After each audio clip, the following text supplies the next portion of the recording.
أخي محمد، نحن بدنا نميّز بين شغلتين، بين العلم الشرعي وبين الموقف الشرعي. يعني أحيانًا بيكون الإنسان، هلأ أنا باعرف في ناس رح تكتب لك هلأ بالتعليقات هذا الكلام مردود عليكم وهذا عالم ورحم الله الإمام الشهيد وإلى آخره. نحن ما ننكر العلم، رجل عالم. أنا أقول شغلتين، الدكتور البوطي عالم لولا شغلتين فيه: حب الظالمين وكره الإسلاميين. أنا هذا شيء يعني شهادة لله حُب وللتاريخ. الظالمين حب وكره الظالمين وكره الإسلاميين. الإسلاميين.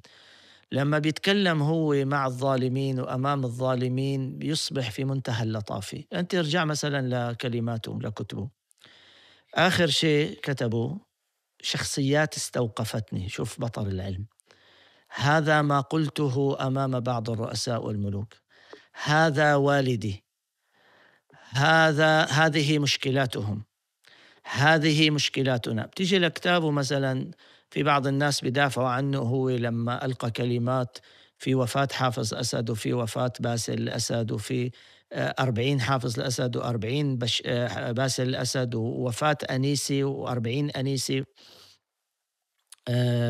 ما أنيسي، ناعسي أمه لحافظ الأسد. أنيسي يمكن ماتت بعده، ناعسي أم طبعًا حافظ نعم. أسد. يعني صار في 6 7 مناسبات وفاة عند حافظ أسد كان هو دائما المتكلم فيها. وبيتكلم إنه أنا أجزم أن روح باسل الأسد معنا، وأنا أجزم أنها تحلق وأنها موجودة وأنها. هو بيحكي كلام دقيق حمال أوجه.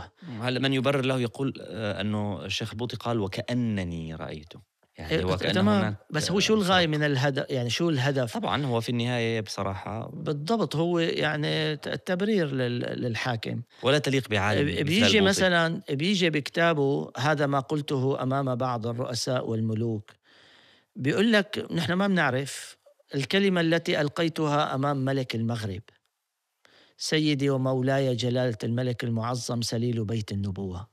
طيب أنت شو جابرك تروح لعند ملك المغرب اللي فيه صاحب مجزرة تزممرت، واللي فيه بسجونه آلاف من الناس؟ شو جابرك تروح مثلا أنت قدام حسني مبارك، قدام فلان من الناس؟ بصير الكلام يا لطيف. لما بيجي الكلام عن الإخوان المسلمين يا لطيف، لما بيجي الكلام عن جبهة الإنقاذ في الجزائر وعباسي مدني وعلي بلحاج بتحول، لما بيجي الكلام عن السلفية وعن الألباني وعن كذا، بتلاقي يعني النقد الشديد. شخصيات استوقفتني، يعني أنا راقد وفي حدا وقفني. مين الشخصيات استوقفته؟ عمر بن عبد العزيز، عبد الله بن المبارك، محمد الحامد، مصطفى السباعي، جمال الدين الأفغاني، محمد عبده. هدول الشخصيات اللي استوقفته. فيعني في فرق بين الموقف الشرعي وبين العلم الشرعي. ممكن الإنسان يكون عالم شرعي وعنده علم كتير، ولكنه لم يقف موقفا شرعيا. بس معلش شيخ محمود